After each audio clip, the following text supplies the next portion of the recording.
Welcome, Patrik. It's so good to see you. Thank you, David. So good to be here.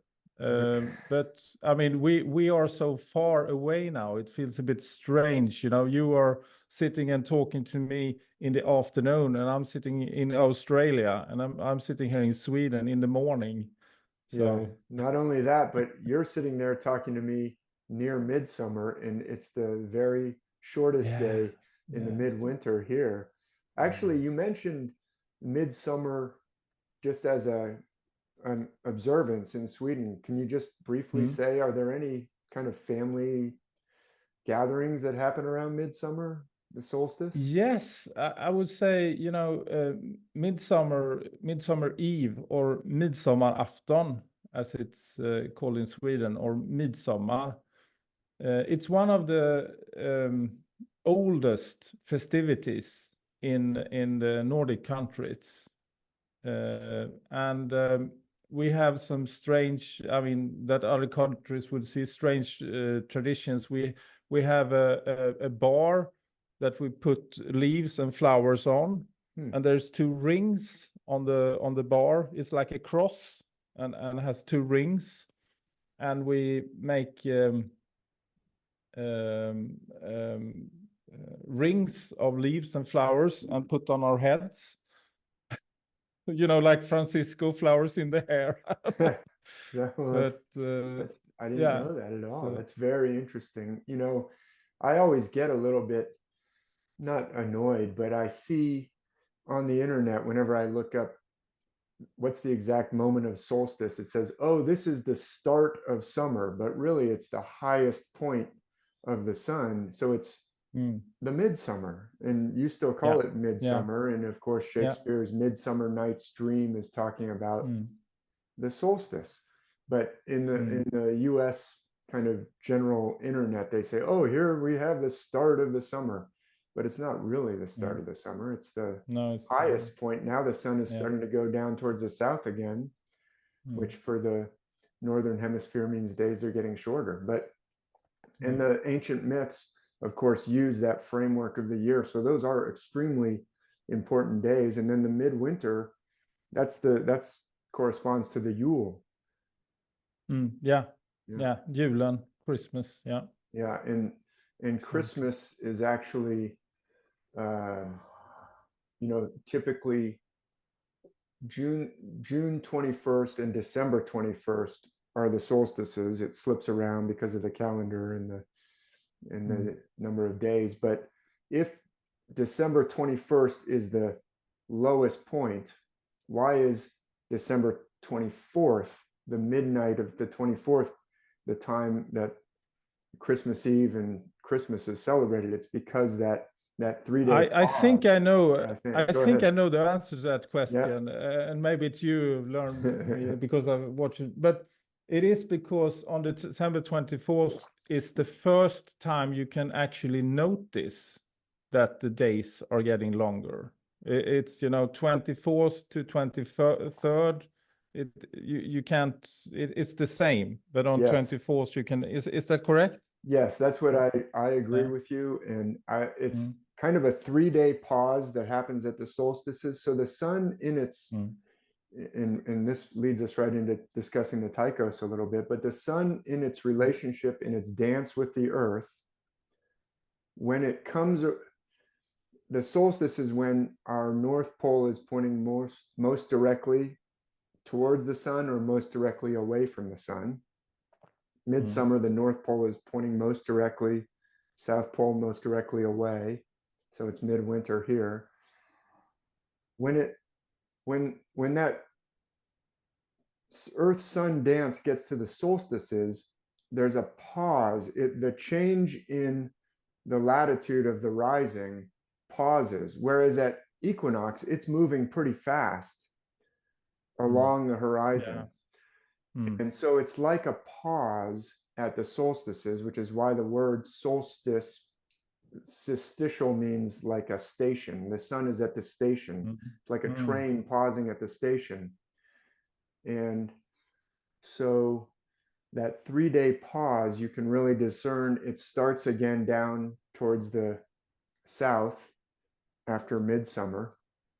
and starts back up again towards the north after midwinter, or after Yule, after the 21st, 3 days later on the 24th. And so that's when the rebirth begins, or the birth of the Christ child is observed at midnight, because midnight, the sun is at its lowest point.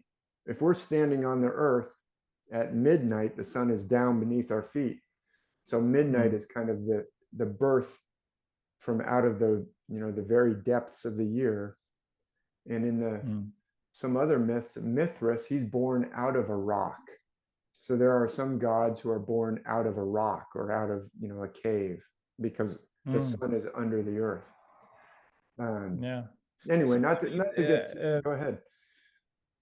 I'm just since we're talking about this, but I mean the birth of Jesus, is that a celestial metaphor? You know, the birth of the sun.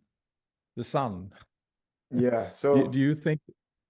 So actually, a lot of astrotheology, I'm certainly not the first to argue that all the myths are based on the stars, but a lot of astrotheology is what I call shallow astrotheology. It just kind of focuses on the sun and says, oh, Jesus must be the sun, and the 12 disciples are the zodiac, and the sun goes through.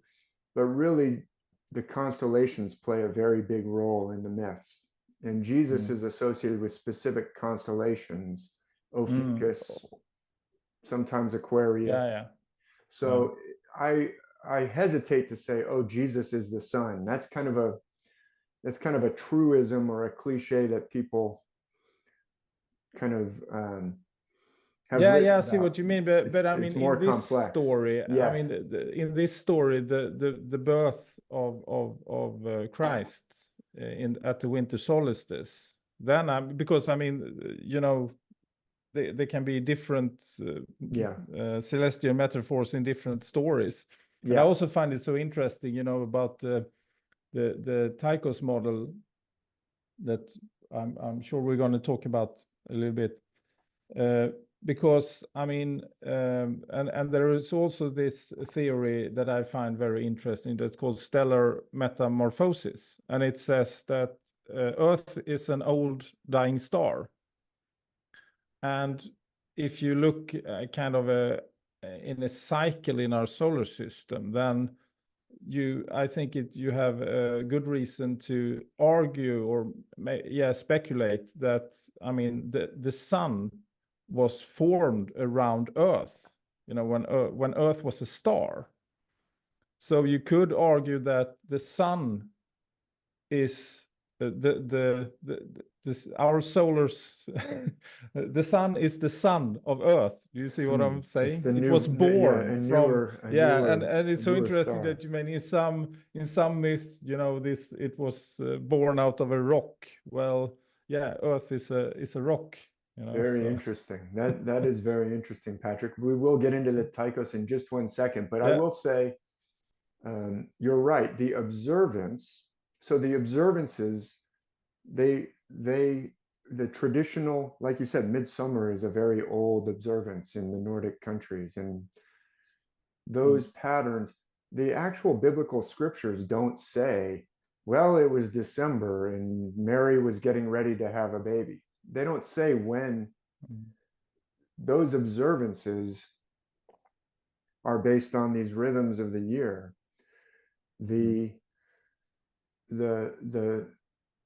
stories themselves do use those cycles where the plunge down into the physical realm is associated with things that have to do with the equinox, when the year, we plunge down into the darker half of the year, and then the rise back up is associated with, like Easter is celebrated around the spring equinox, when days are going to start getting longer again. The very lowest point is associated with a second birth, because there's the birth into the body when we plunge down into the equinox, and then there's the turning point at the winter solstice. And so there is a lot of overlap. You're right. I don't want to get too bogged down in that question, but I would say that probably those festivals, those ancient rhythms that we've structured our lives around the world. These rhythms are actually, there are amazing connections around the world to kind of the observances and rhythms, and they follow the heavens. And so it's not that the stories themselves specify, well, this is December 25th and Jesus is being born. That's not in any of the, at least none of the biblical texts that were put into the canon, but that's when it's observed.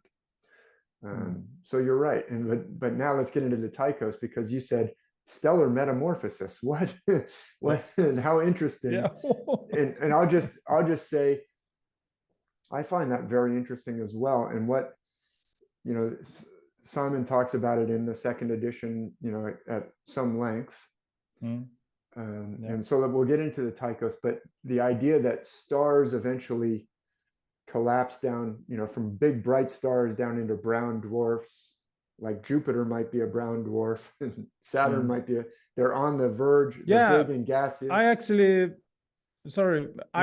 think it's the other way around, you know. But let's talk the stellar, the thing I take away from the stellar metamorphosis theory is that planets and stars are the same thing in different stages, but I don't agree about the cycle that Jeffrey Wolinski talks about. I think it's different, but let's get into that because but as you point out, I mean, Simon, he mentions this theory in the second edition of his wonderful Tychos book.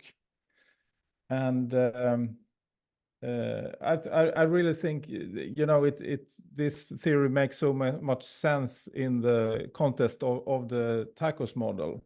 And I'll try to explain how I see it. And I mean, it's just an hypothesis or a speculation. And it's very hard, I would say, to get confirmation of this, especially if we're not looking for if anything other than heliocentrism is unthinkable. Yes, as it sadly is today. Well,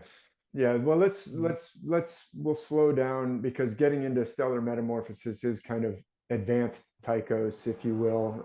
You know, it's a potential answer to some of the objections, let's say, to Tychos. But let's start off, if we could. You know, I really appreciate just the chance to talk to you've now spent so much time with the Tychos, and you're such an integral part of the research with the Tychosium. And you know, you and Simon just had a wonderful event in England talking about the Tychos a couple weeks ago. But let's imagine a time in Patrik's life before Tychos, when you were just happily, like everybody else, believing what we were told about the solar system.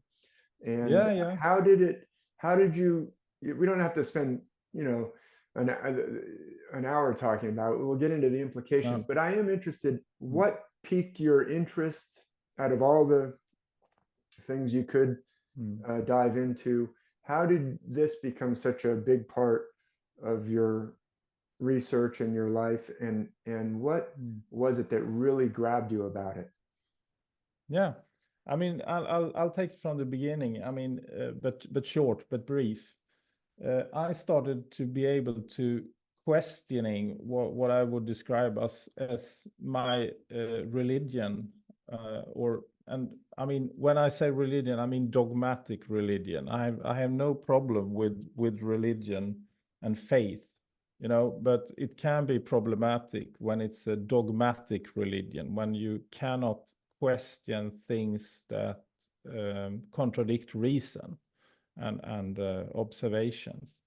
And I would say that today the biggest religion we have today is secularism or scientism, or I mean, we have some concepts of the world or that is unquestionable, like heliocentrism, but also medicine. And around 2010, I began looking into medicine with, I don't work with medicine, but so I could look it from an outside perspective, and I saw, well, this doesn't follow science and reason. The cholesterol hypothesis was one of the first things, and that fats should be harmful to us. It's actually the exact opposite. Right. Fats are very essential to us, to our body and brain function, and etc. to the body.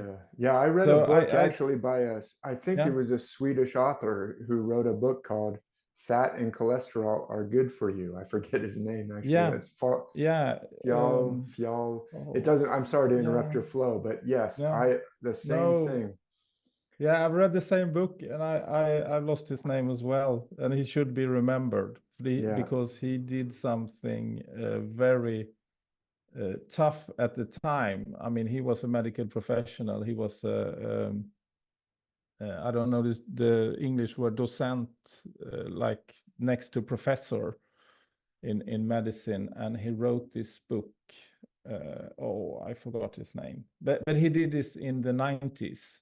And he got so much flack because of it, because the cholesterol hypothesis was really Uffe Ranskog. There we go. Uffe Ranskog is his name. And it's all, but the cholesterol hypothesis is all based on very bad science that threw out data that didn't fit. So we're looking for this conclusion, so we're throwing that data out. Yeah, so that was how it started for me. I started questioning medicine, and I could see that things that are reported in media or that is, accepted science isn't science, or it isn't, objective truth to the best of our efforts or knowledge. So, but that was the only thing I could question up on, around medicine.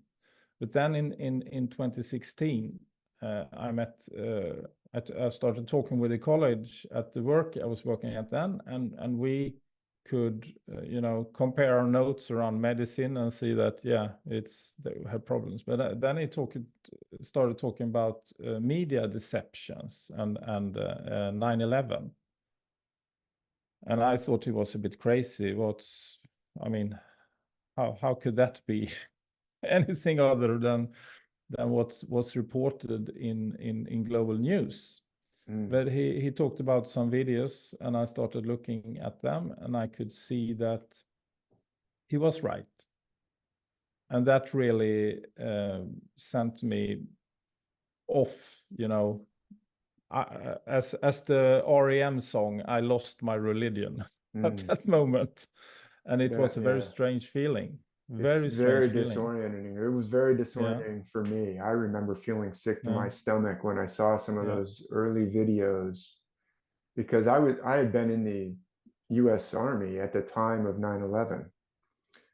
And I remember after leaving the Army in 2003 and coming home to California, I remember taking a train, and someone had spray painted on the wall, a brick wall that the train was going by, 9/11 inside job.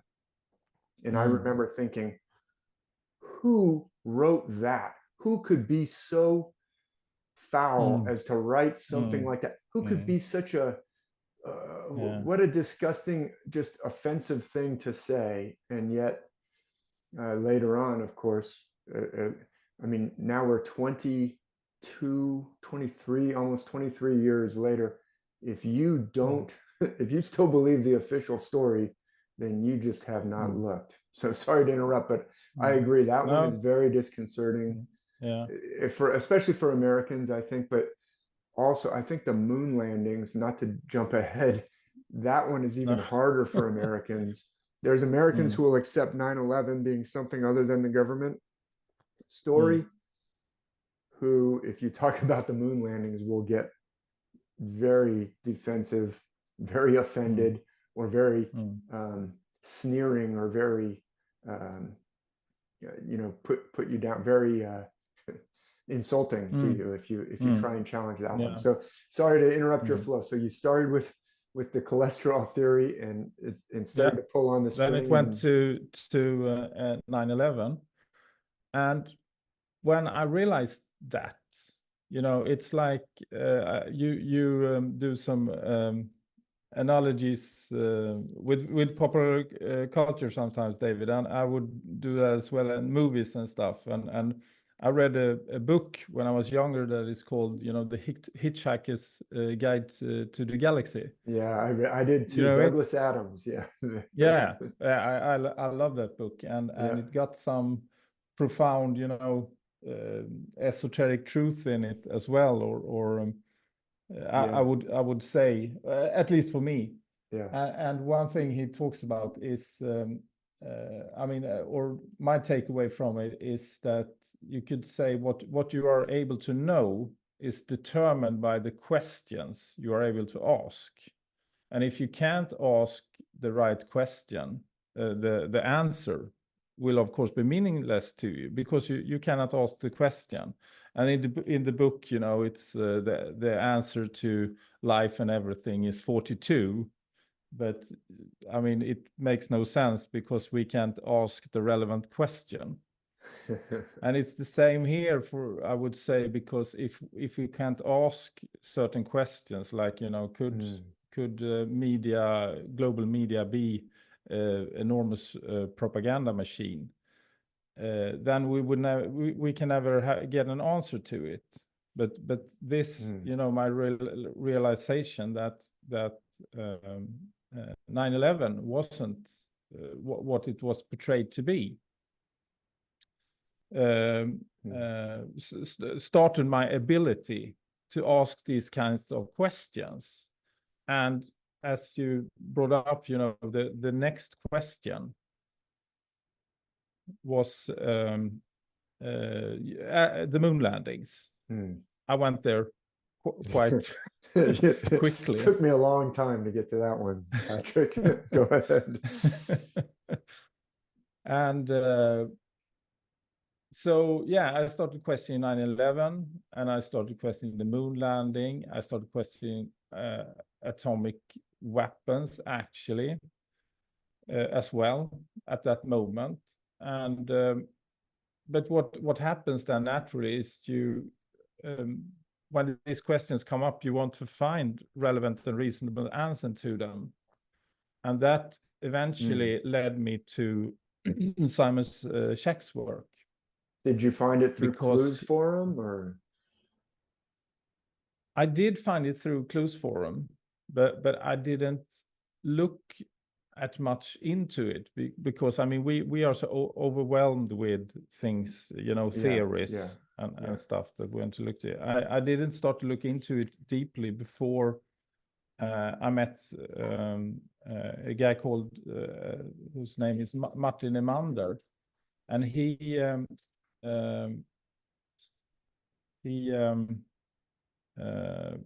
started talking about September clues. So during this time when I started to question things I couldn't question, I hadn't questioned earlier, like 9/11 and media deceptions and so on, I met Martin, and he made me aware of September Clues, a movie that Simon Scheck made. I think he actually released it I think it was in 2007. And this movie is very interesting because it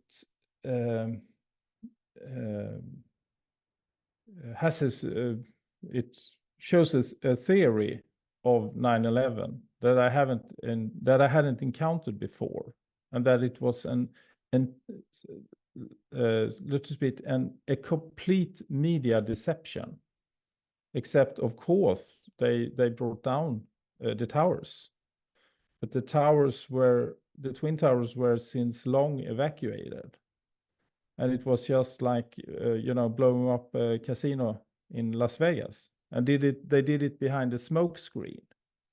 So all footage, all imagery we've seen of 9/11 is fabricated imagery.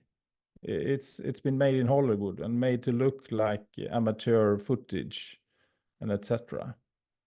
And that, you know, when I first look at it, it sounds too outlandish, you know, too, how could this be? But it's the only theory actually that makes any rational and logistical sense. That would be the only way they could have pulled that off. It's a very powerful movie. I would say the people who aren't familiar with that theory, you know, when you say no planes, people will, even people who are 9/11, you know, who see quite clearly that the official explanation cannot be correct, will become very offended. And I'll say that I'm just like with the Tychos, I'm generally agnostic in terms of I'm open to all different evidence and explanation as long as it fits the evidence. I'm not wedded to any one theory other than the fact that there's no way that the official story can be correct. There really is no way. You know, all you have to say is building 7 free fall speed, and the official story cannot be correct. You know, it's a controlled demolition for sure. And it's building 7, which was, you know, not hit by any planes. But to people who hear no planes, or what you just said, any footage of planes hitting is all from a helicopter, like the position that you're articulating and that Simon has laid out in that movie is so different even to what most skeptics about the official story will believe, that it is off-putting. But I would say to anybody who's listening who hasn't watched September Clues, I've watched it twice because he is so meticulous with the details in there.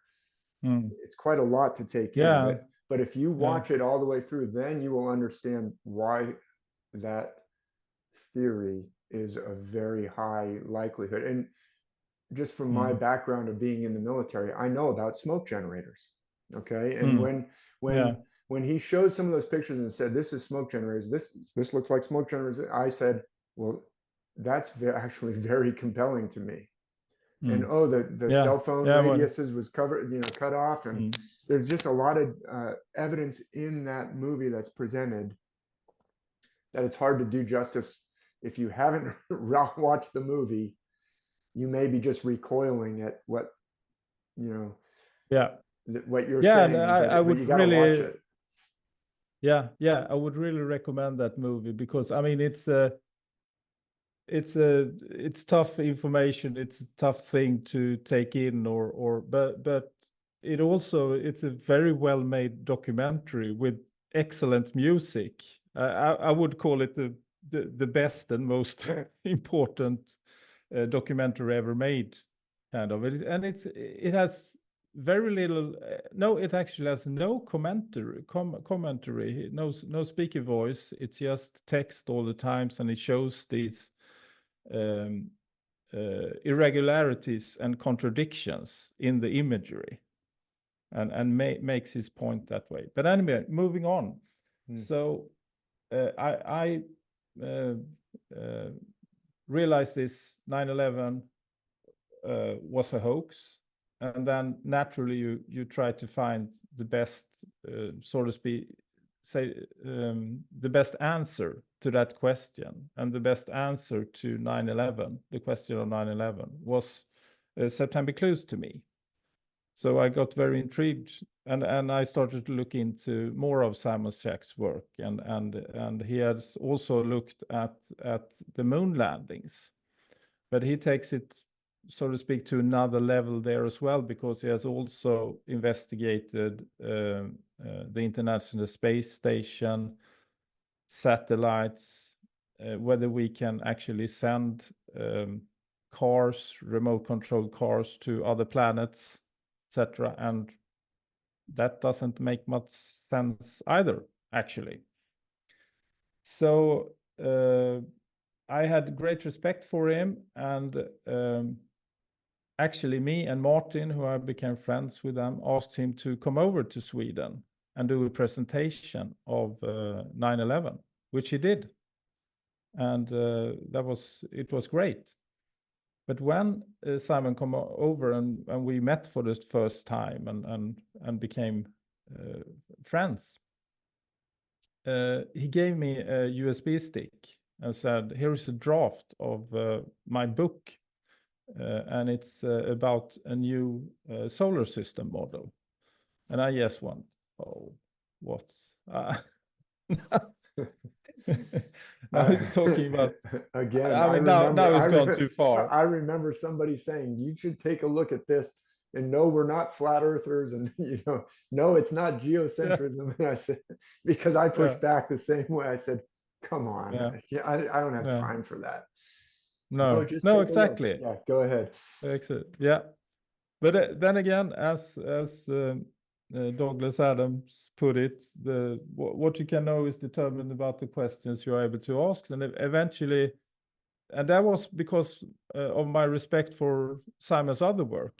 I saw he was right about 9/11 and about NASA and these things. So I started reading his book, the Tychos, his draft of this book, and I didn't know much about astronomy at the time, but I found it very compelling.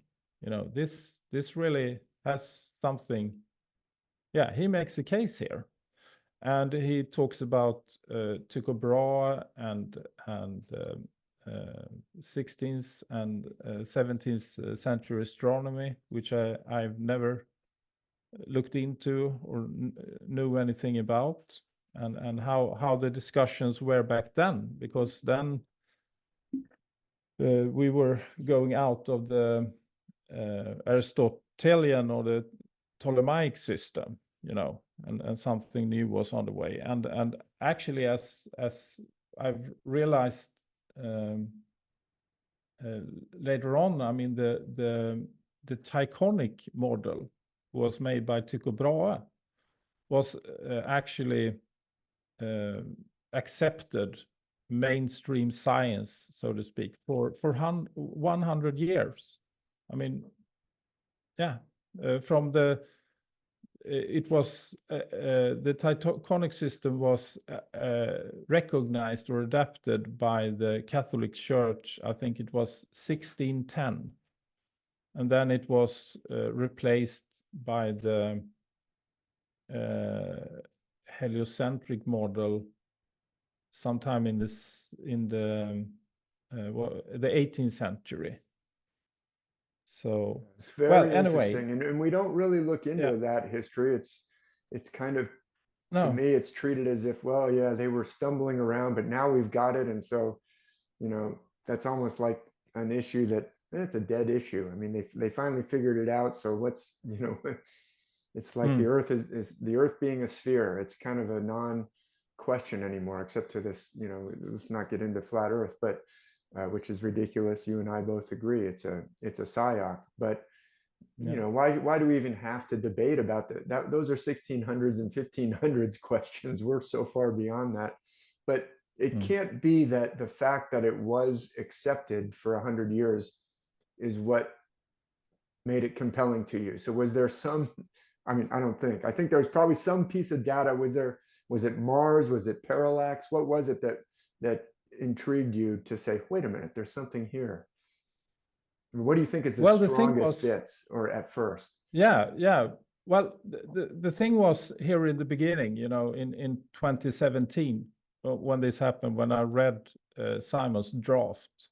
As I said, I didn't know that much about astronomy or geometry at the time to be able to find the compelling pieces in the Tychos model, but I wanted to.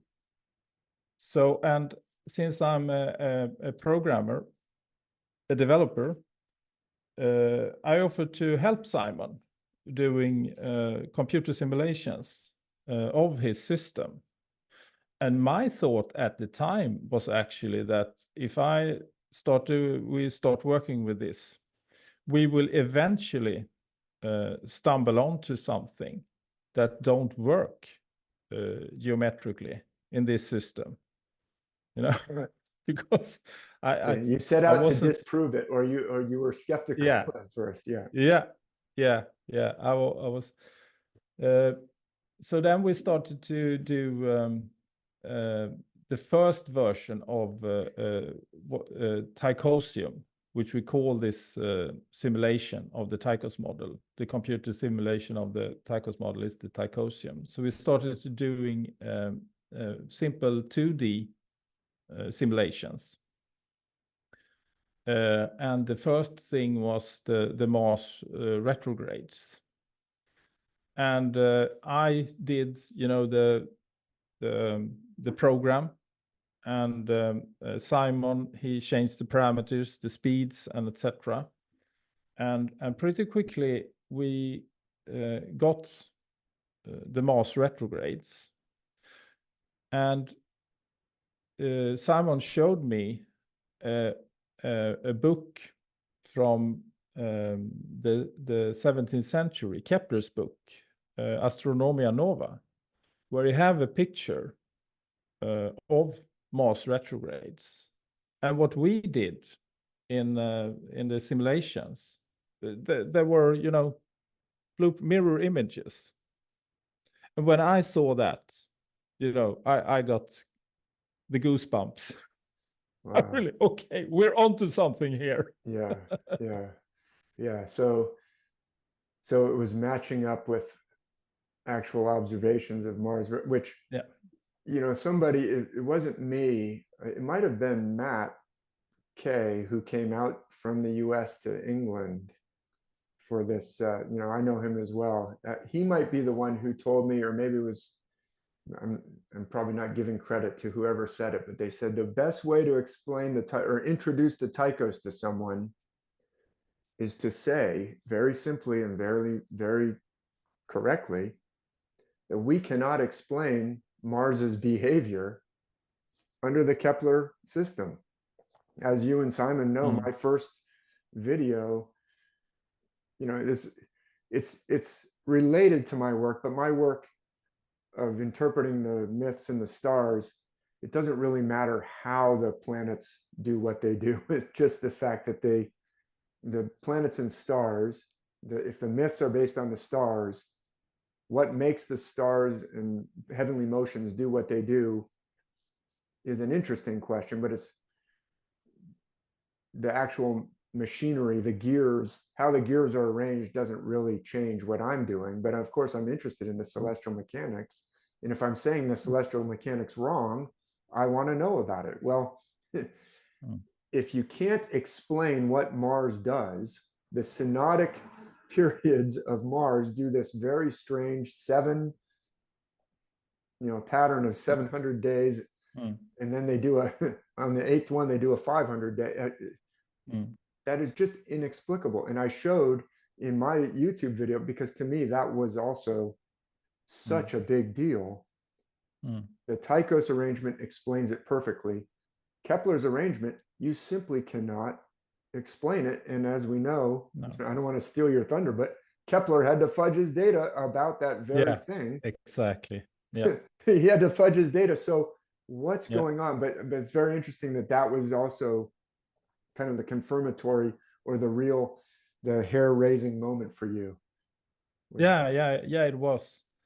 And the thing is, I mean, we should say the way heliocentrists would argue here, and you know, 99.999% of the world all are heliocentrists, and I would say, oh well, you know, the Mars retrogrades, it's just a perspective consequence or geometric consequences when Earth and Mars is passing by each other and Earth is on the inside, and it would appear to be a retrograde if you look at the fixed stars and Mars is moving. But the thing there is that this explanation does not work geometrically, and that can be shown in so many ways that it's an impossible explanation.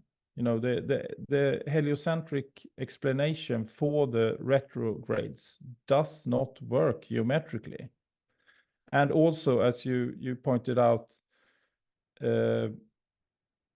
another big problem with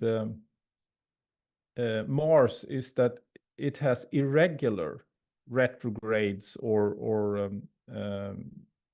sidereal intervals when you can see Mars in front of the same star, and usually it takes 707 days each time Mars is front of particular stars. But then suddenly it takes, what is it, 548 days, I think.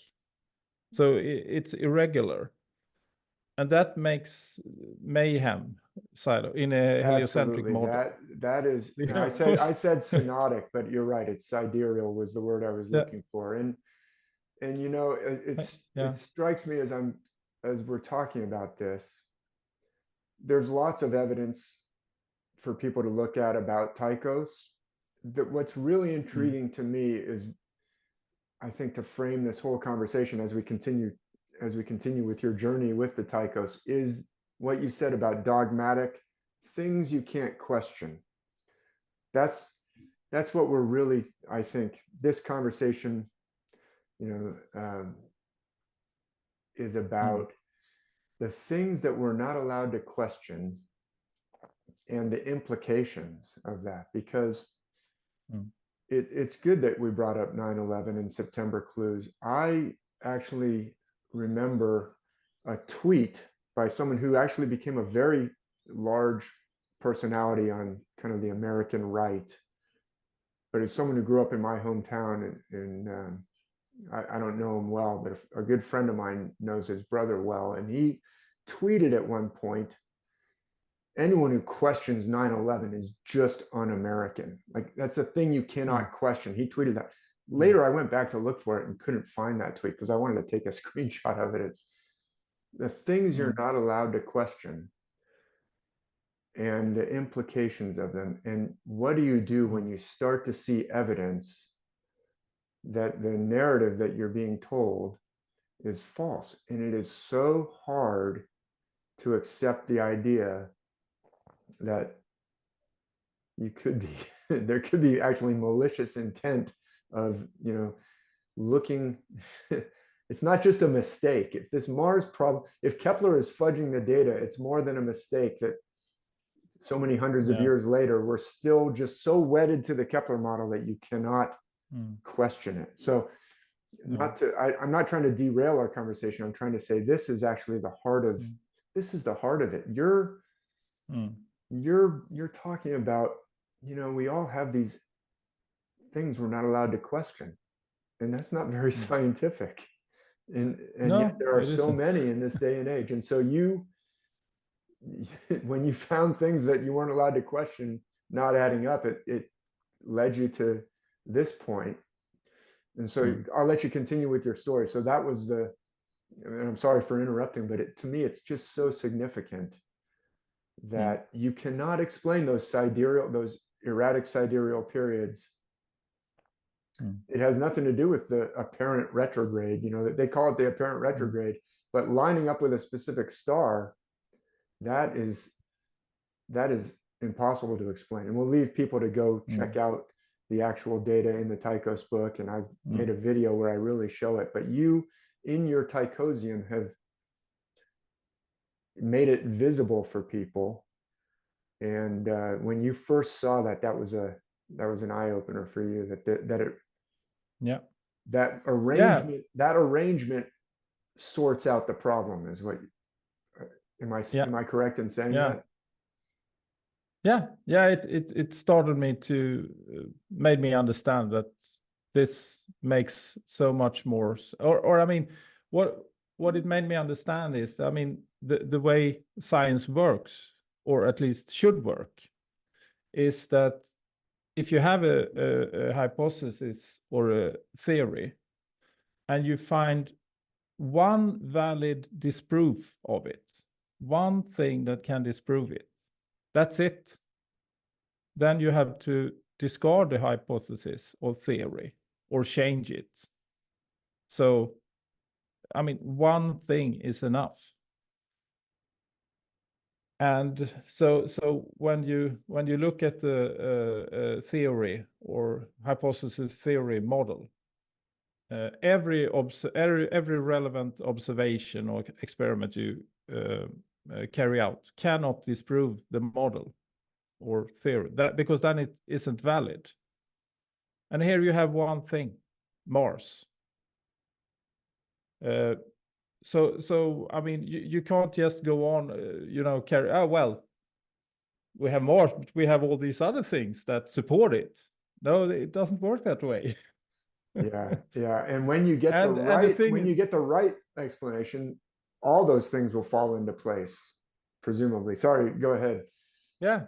And the thing is then when you start to be able to ask this question, then can heliocentrism be wrong, and you start to look at it from other angles. I mean, it becomes. It sounds strange to say it, but it becomes actually kind of laughably easy to understand that heliocentrism isn't possible.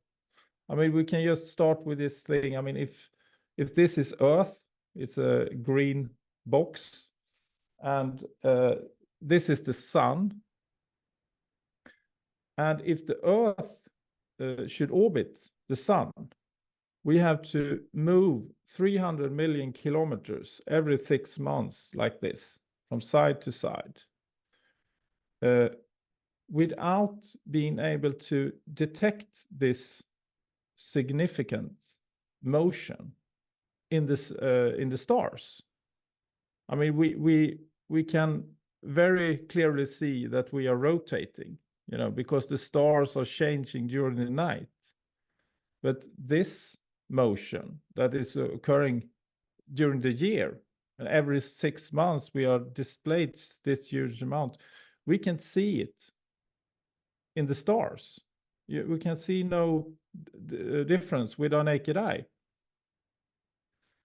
So it's really actually crazy.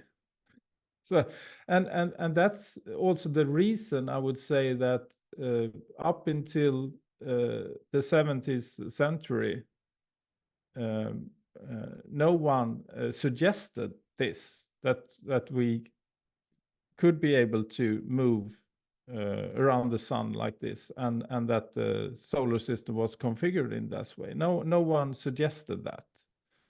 But of course, the older Ptolemaic or Aristotelian model was wrong. But it wasn't wrong about this particular point, that we are stationary, and the sun, it's the sun, and the sun is moving around the Earth while the other planets are moving around the sun. I mean, that's the Tychonic model. And that's so elegant, because that makes the strange retrogrades that the planets do, that's always been so hard to explain. But when the sun is moving around the Earth while the planets are moving around the sun, that just becomes a natural consequence in that motion. So the retrogrades is so easily explained in the Tychonic model. But then, and I'm talking about the Tychonic model, but the Tychonic model had a big problem as well, or a problem. It doesn't have as big problems as heliocentrism does, actually, or the Copernican system, but it has problems, or it has one big problem, and that is that we can. It actually isn't true that Earth is absolutely stationary in the relation to the sun. We can detect emotion, and we can detect emotion that occurs very slowly. That is called the precession. That you know all about, David. But we also have the motion that's called annual stellar parallax. we can see that the Earth, we can confirm that the Earth is moving in relation to the stars every year. We can see a slight motion. And this was in the 18th and 19th century. This was used as the big confirmation for heliocentrism, because we can detect annual stellar parallax, and then case closed. Earth is moving around the sun. But the thing is that this motion, it's correct. We are moving in relation to the stars, but the thing is that it actually isn't a confirmation that we are moving around the sun. It's only a confirmation that Earth is moving in relation to the stars. And when you look at this annual stellar parallax more closely, it disproves the idea that we are moving around the sun. So yeah, it's one of the most, I think the stellar parallax has to be in the top 3 or 4 strongest pieces of evidence for the Tychos and against Kepler. And just to maybe quickly explain it to anyone who's watching who may not be completely familiar with Tychos, the Tychosium. So what Patrik just said, he started off by saying in Tycho's model, Tycho Brahe, or Tycho, in English, in America, we would usually say Tycho Brahe. But I also say Tycho Brahe. I'm not. I'm probably butchering his name. However he said it, the poor Danes.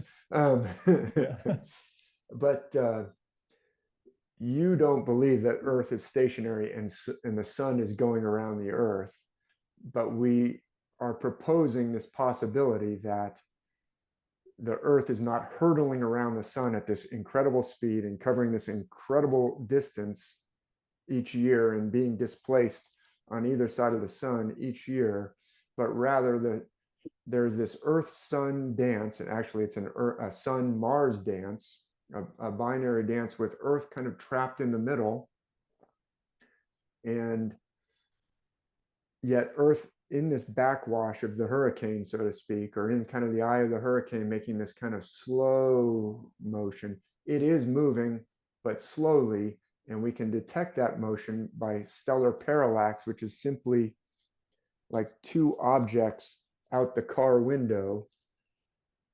A closer tree, if you're passing through a forest, you'll be able to see the background trees will move at a different rate than the closer trees. That's we're all familiar with that. And if the trees, if we're going through a forest on both sides, we'll have parallax with the closer trees to the farther trees on both sides. And what we find with our measurements is, wait a minute, we're getting tree parallax out both the front, out of both windows of our car. Whereas if we're in a Kepler model, we should only be getting parallax one direction, because because then we're the sun's driving always around on the that sun. side. The sun's always on my left window. So my right window is the only place I should ever see stellar parallax, and it should only go one way. But wait a minute, 25% of the time I get it that way. 25% of the time I get it that way. And out the front window and the rear window, I get 0. 25% front, 25. Oh. So actually the sun must sometimes be on my right window and sometimes on my left window, but you can't explain that with the Kepler model, because the sun should only ever be on my left window in the Kepler model if I'm in the northern hemisphere. And it doesn't. Exactly. And but the thing is also that this, I mean, it's when you look at it, when you pick apart parallax and see how it actually is observed, you find, or talked about here, both positive and negative parallax, and also no parallax. And all negative parallax is a disproof of the heliocentric model, because there can't be any actual negative parallax in the heliocentric system. But actually, when you look at the observations, there is about just as much negative parallax as positive parallax. But the thing is, before Simon's model, the Tychos models, you could well argue that any parallax also disproves a Tychonic model, and also a semi-Tychonic model that has a rotating Earth, because Tycho Brahe never questioned the old Aristotelian idea that the entire universe is rotating and not the Earth, But anyway, so actually the Tychonic model lacks an explanation, a reasonable explanation for stellar parallax as well. But here comes the genius of Mr. Simon Shack, I would argue, because he looked at this. He saw that the Tychonic model makes a lot of sense, but it has this problem. So he hypothesized an orbit, a slow orbit of the Earth, while it being the center of a solar system, and the sun orbits the Earth. But while the sun orbits the Earth is also moving. The center of the solar system is moving, and the entire solar system follows the Earth.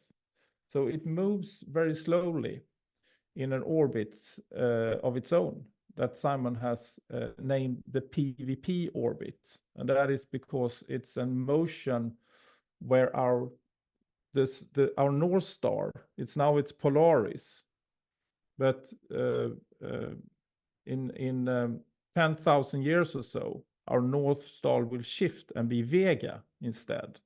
So it's an orbit between Polaris, Vega, and Polaris, PVP orbit. I think it's a brilliant name. And with that, and this motion in the motion of Earth is also very, very slow, and that's why it's so hard to detect annual stellar parallax, because the Earth moves a very, very short distance during the year. So any shift in the stars is very hard to detect. It's actually the speed Simon has calculated and now had confirmed from in many different ways. It's just 1 mile, 1.6 kilometers per hour. So and with this addition to the Tychonic system, and that's the Tychos model, and it's so interesting because Simon pointed out something I've never thought about at the convention we had in England last week when he presented this. You have Tycho, and then you have Tychos, and that S, it's Simon. It's his addition to the Tychos model, and that's the PVP orbit, but also all the work he has done to confirm that this configuration of the solar system is the only one that makes sense. Actually, it's a very brave thing to even challenge this model, and then to it takes a certain it takes not just intellect but also courage and a certain personality, and he did that. And so he's added the S on the end because he's amended the Tycho Brahe model with the addition of Simon Shack. And as you point out, stellar parallax does disprove Tycho Brahe stationary Earth.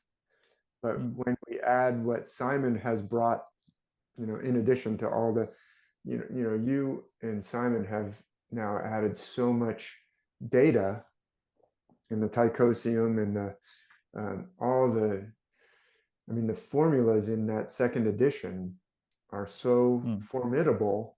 There's so much about the sidereal day versus the solar day and the sidereal year versus the solar year. It gets very in-depth. People who are very mathematically inclined may find that. But to me, that whole idea that the Earth is going at a slow, in the eye of the hurricane, so to speak, while the whole rest of the solar system is hurtling around the sun, and the sun is doing a dance with Mars, and potentially maybe with Sirius or some other, maybe it's a double.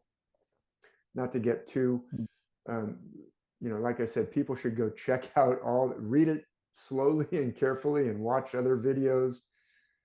But that idea that maybe if Earth or other bodies are caught in the middle of a stellar binary dance and are kind of doing a slow backwash kind of a movement in the eddy of the stream, so to speak, maybe that's why life can be on Earth, but not on Jupiter or Mars, because they're really hurtling around.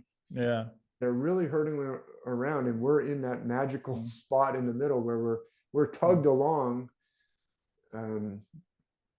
but not at a hurtling rate. And so it's a fascinating possibility. It's not, these are speculations. That's the theory doesn't rise or fall on what I'm saying, but it's so important what Simon brought, those insights that he's added to what Tycho Brahe did. And it just confirms that Scandinavians are the best astronomers. Well, and kind of. I mean, and I would just like to add there. I mean, Tycho Brahe, he was a brilliant man and a brilliant astronomer, and I mean, he studied the planets for decades before he came up with this model. He spent so much work in figuring this out, and I would say that had he lived, I mean, he sadly only became 50 years old, but I would say had he lived, I think he would probably have figured this out as well, what Simon has now found. But the thing is that after Tycho Brahe, we were thrown into this heliocentrism. So no one has looked at this until Simon did, and he found it, and that puts him on the same level as Tycho Brahe. And the thing is, a genius can hit the target no one else can see, and talented people they can hit the target no one else can hit, but the thing is, with a genius, they can see something no one else can see and hit that target. And that's what Simon did with this, with the PVP orbit and the Tychos model. And it's absolutely amazing. It is so fascinating, and I'm quite convinced that the Kepler model has so many flaws it cannot possibly be correct. And so I am in awe of this whole possibility. And as you and Simon also point out, an Indian astronomer who made very careful observations independently, centuries after Tycho, but not relying on Tycho apparently, but made the very same model as Tycho did, which is fascinating. But I really think this question of, okay, why can we not question Kepler? You alluded to the fact that Tycho Brahe or Tycho Brahe passed away at an untimely age. And if you read the Wikipedia article about him, it's ridiculous. The way he died was because he wanted to party so much that he didn't go to the bathroom.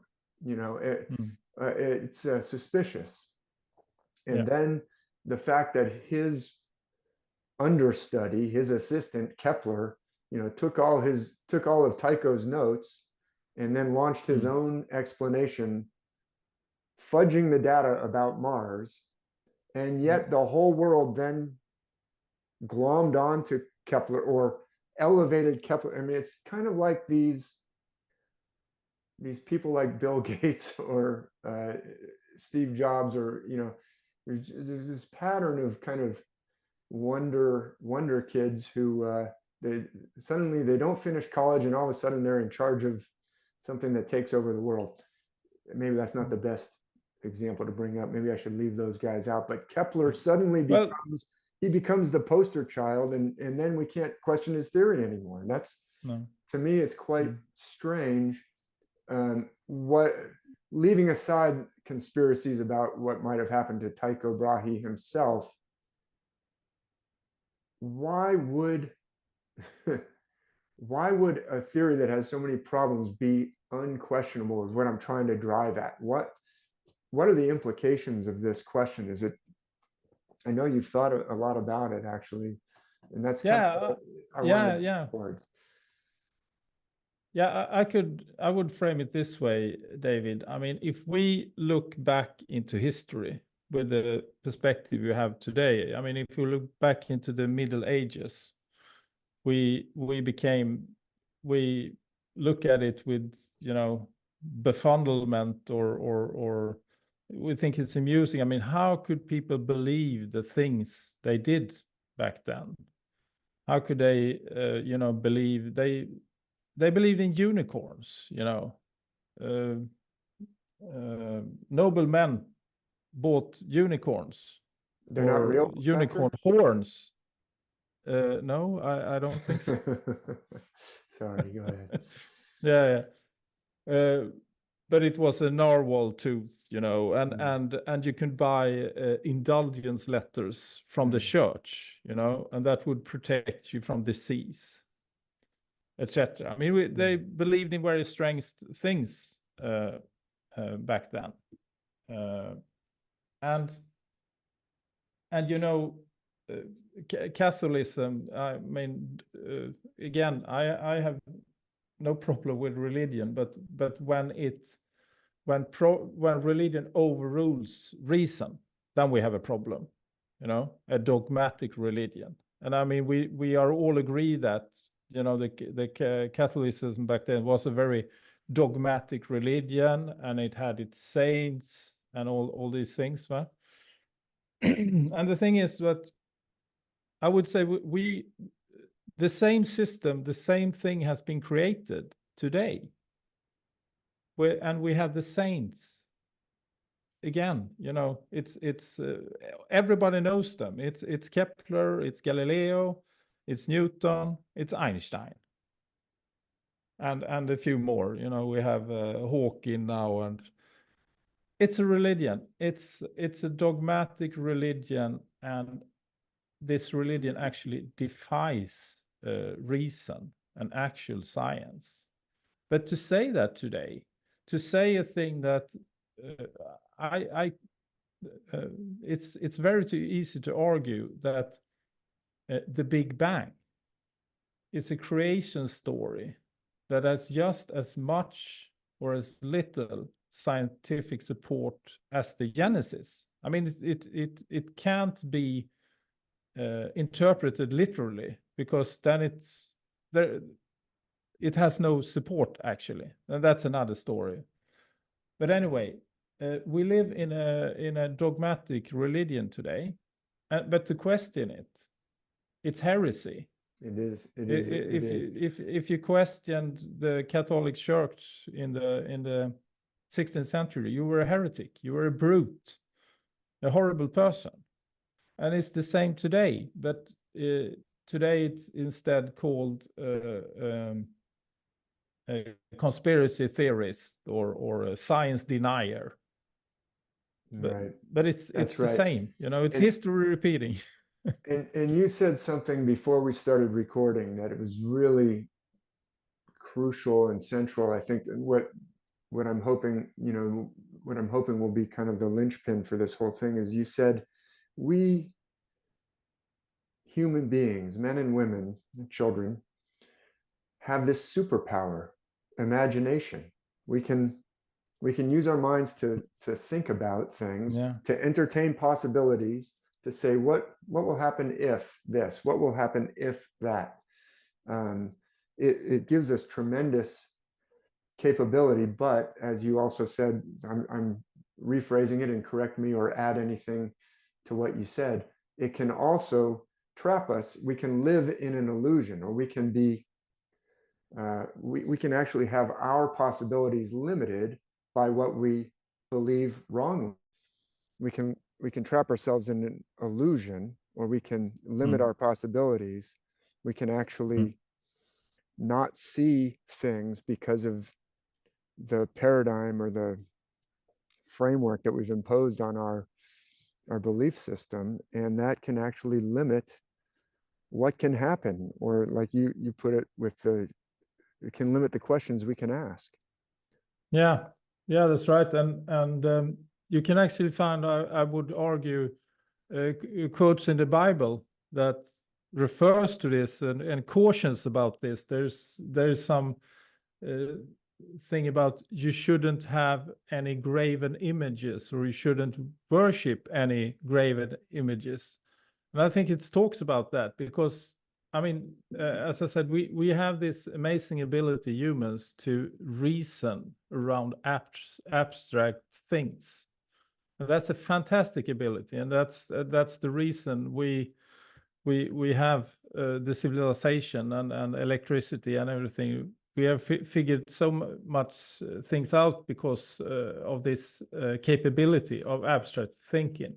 But it also has a weakness, a backside, and that is that it can make us to believe in fiction, things that actually aren't real. Our mind can be kind of tricked into believing in abstractions that aren't actually real. So it's our capability of abstract thinking has both an upside and a downside, I would argue.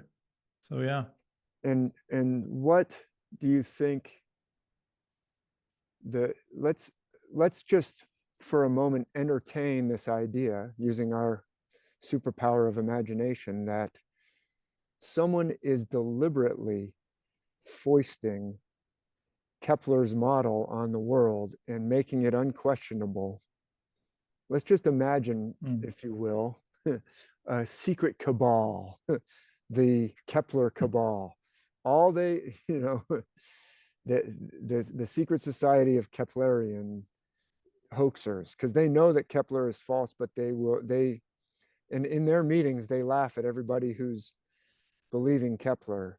And yet when they walk out, then they go out into the world, and anybody that they find criticizing Kepler, they mock or, otherwise marginalize, because it's so important to them that Kepler's model be foisted upon the world, even though they secretly know it's false. Whether such a thing is possible or is happening or not, what could be a motive for that? Is there any reason why we would be suppressing, if the truth is Tychos or something like it, why suppress that? Yeah, well, I would argue then that kind of the basis for any aristocracy or hierarchical system is that you have some people that are kind of selected and know things that others can't. And I mean, if we go back to the 16th century again, you had the priests and the noble, and they were God's specially selected people. They were more than anyone else, and God said so. So, and it kind of works the same way now with astronomy and science and medicine. That we have these people, they understand and know more than we do, so they are, kind of more than other. And so it's, I would say it's a new religious system that's been created. But and these things also, I mean, if you and I would, I would encourage everyone now to take a good look at the Tychos. And I think many people are thinking that, well, what does it matter to me how the stars and the planets move, or I mean, that has nothing to do with what's happening on Earth. But it's actually very relevant, and understanding these things will give you a perspective where you can look at other things, because heliocentrism has not only had implications on astronomy, but it has had very huge implications on science in large, and particularly in physics. Actually, in the late 19th century, they carried out an experiment that's called the Michelson-Morley experiment, that was about confirming Earth's speed around the Earth of 107,000 kilometers per hour, 90 times the speed of sound. Yeah, around the sun, you mean to say, yeah. Oh, sorry, yeah. Yeah, around the sun. Everyone knows what you meant. Yeah, go ahead. But they couldn't confirm this motion. And the solution to that, because you couldn't question heliocentrism, you couldn't say, oh, we've been wrong here. Earth isn't moving at this speed. So the solution was to change physics. And actually, Simon writes about this in the Tychos book in great extent. Actually, the reason for Einstein's relativity and also what followed, quantum physics and all this, it had to do with create a new kind of physics that won't contradict the heliocentric model. Yeah. And the physics that we had before, it's called ether physics, or a different way to look at what electromagnetism and etc. is. That was within that physics paradigm. Electricity was discovered and made useful. It was. I mean, I would say that was the greatest human achievement, practical use, since we figured out how to make fire, electricity. And they all did that with a physics paradigm that isn't accepted today, that is seen as obsolete. And now we have relativity and quantum. Yeah. No, that is I would say it's a very important point, because one of the challenges that I think is probably one of the, maybe a stronger challenge, or certainly one of the most common. Wait a minute, how possibly could Mars be doing that and Venus be doing that? It violates the laws of physics. Well, wait a minute, maybe your laws of physics, or what you're saying, maybe the motions may have more going on than, quote, just what we've been told, just plain, rocks hurtling. Maybe there are connections, plasma connections, ether connections, to where the motions of the planets impact one another. I mean, one of the most remote, at the risk of jumping in at the deep end of the Tychos, when this isn't really the primary point is not to focus explaining the Tychos. People go look at it for yourselves. But if the moon's period relates to Jupiter's period, relates to Mercury's period, relates to, if all the motions are in harmony and in sync, that simply shouldn't be, either it's a wild coincidence or they're connected. They're part of this. I think part of this modern dogmatic religion is nothing is connected. There's no invisible realm. There's no mysterious, the moon doesn't have any mysterious pull on human beings. Well, yes, it does. It has a mysterious pull on the tides of the Pacific and the Atlantic Oceans, for crying out loud. But if the moon's motions are related to the Jupiter's motions, then maybe these planets and motions have more to do with our lives and things on Earth than someone is letting on. And yet, if you look at, like, I'll just say it, astrology is just ridiculed.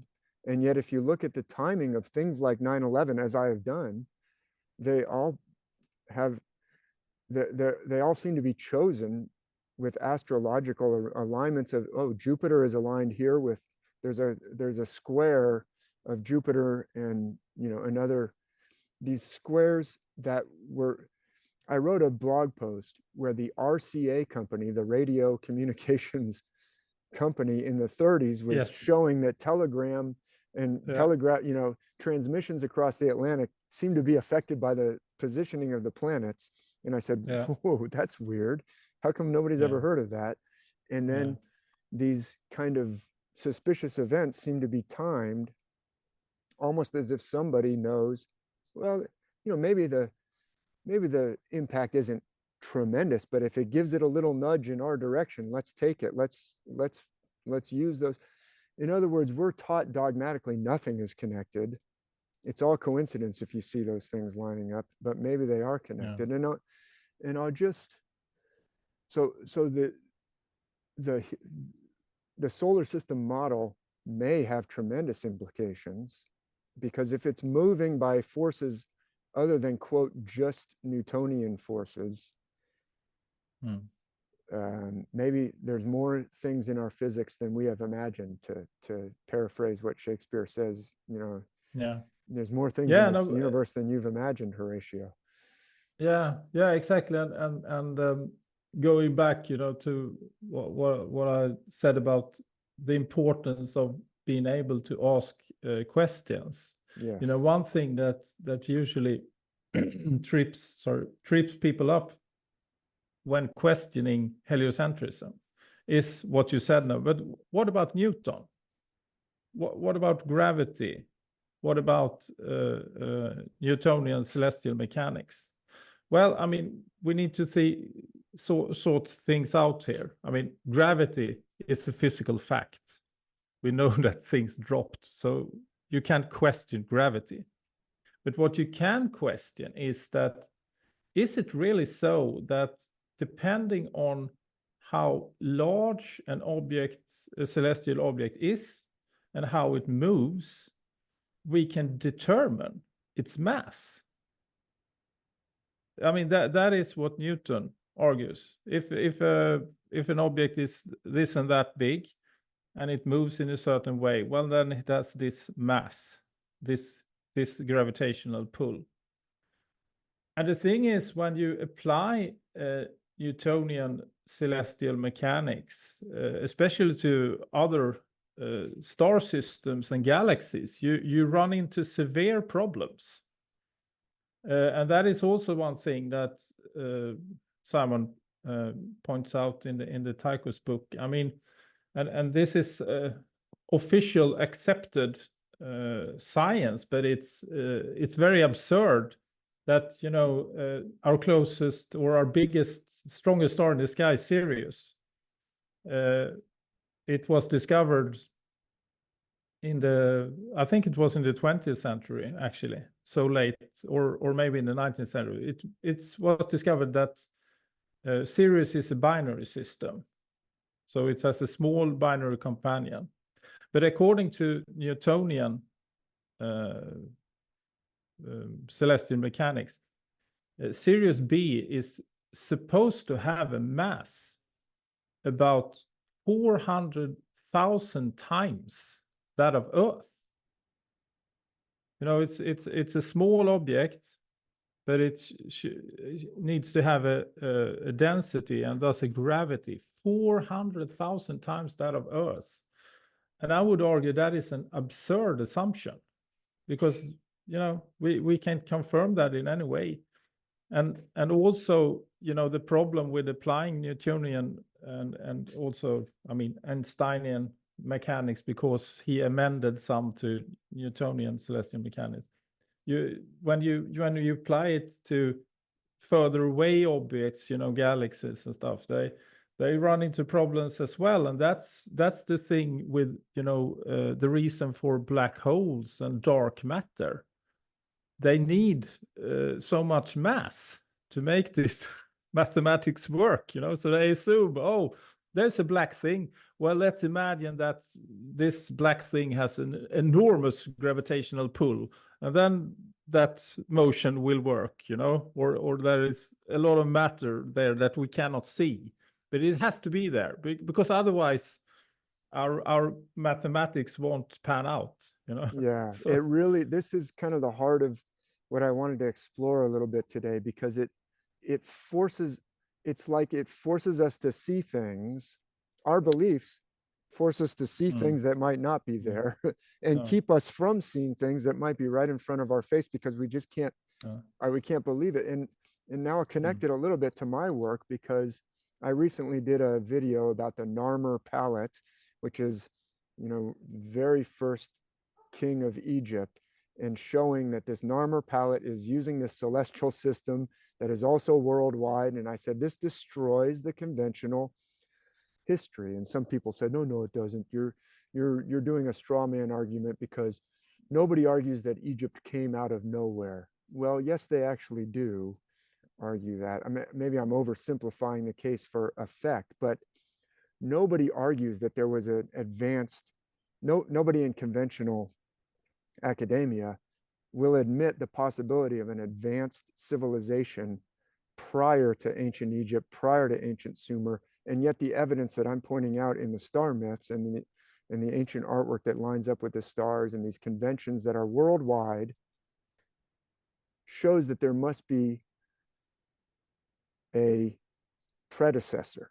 Or that to me, that is one of the most obvious, the strongest explanation is there's a predecessor culture that has been forgotten.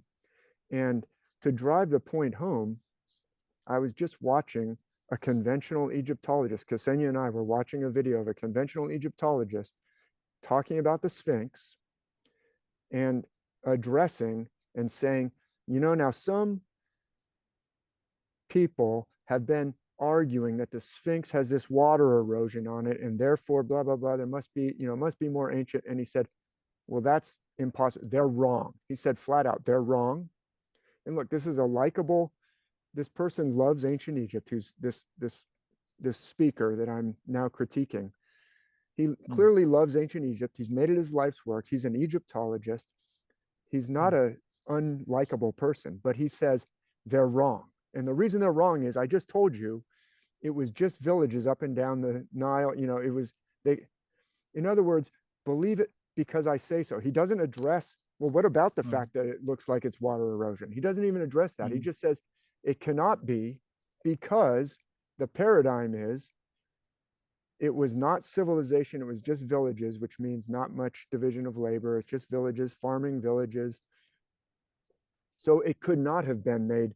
It could not have been, because our paradigm says so. So just believe me, they're wrong. Now, I'm not going to address the evidence, because my paradigm does not allow that.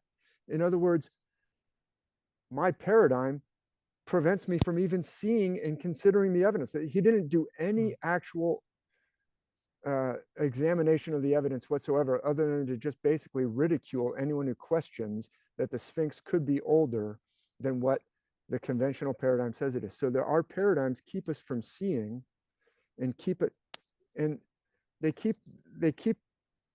I've actually heard a very erudite, not too long ago, a very erudite person who spent all his time studying magic.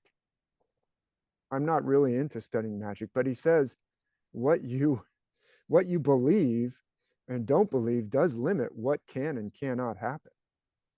And he said that's a very powerful thing. And if you've imposed on a whole society a certain belief system, you have limited what people can, like you said, people can question, what they can even think, what they can even consider in their minds. Yeah, exactly. And I would really take the opportunity to thank you, David, because of your work.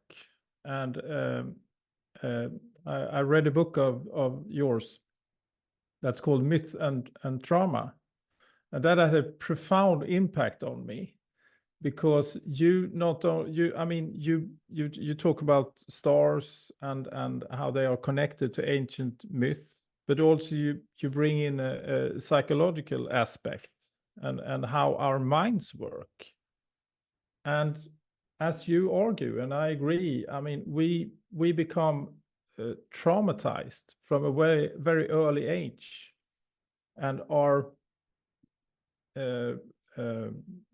told to believe and accept things. And what can happen then later on in life is that we see, or our subconscious tells us that, no, this can't be.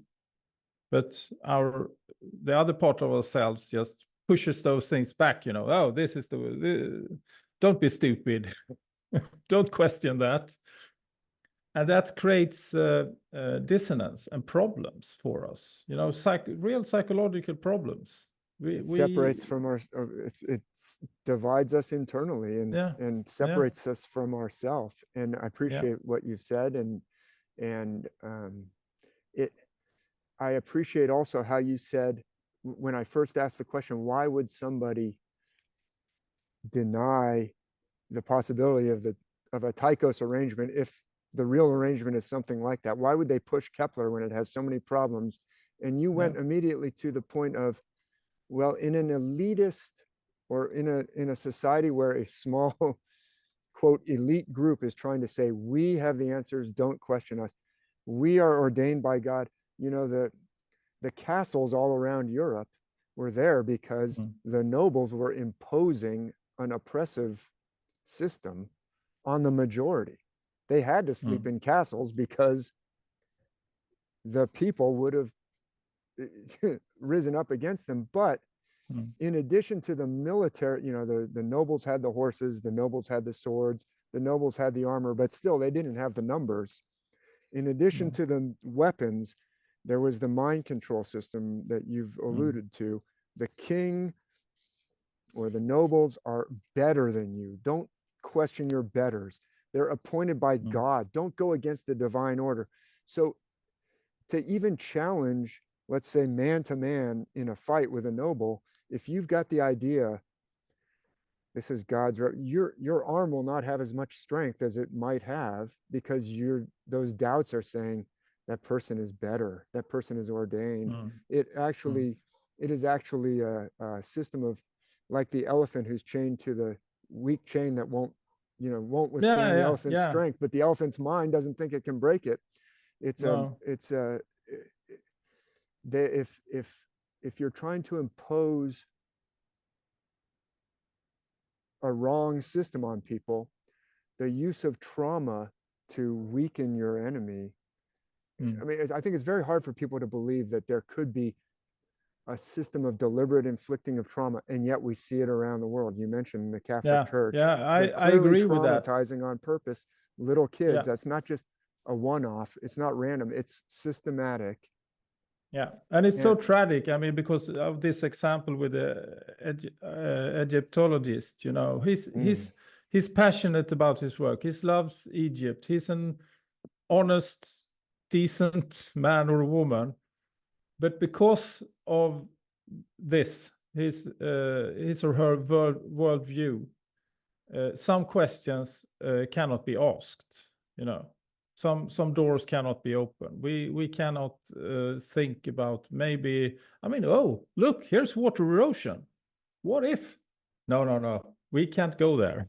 Yeah. It's forbidden. And as you said, really, if you have a really strong piece of evidence that is completely outside the theory or the hypothesis, then you have to reject that hypothesis. And now, even beyond all the water erosion, that's been written about now for decades, but now with computer analysis and scans of some of these vases, and the precision and the scoop marks and the actual physical evidence of cuts in the stone that were mistaken but went way farther than you would go, is unless that cut was being made very quickly, those kinds of pieces of evidence also show there's something much more, but that evidence almost becomes invisible because of your paradigm. I can't see the water erosion. I can't see the vase. I can't see that, you know, this vase that has just incredible symmetry, and how did they do it? And the thinness and the hardness.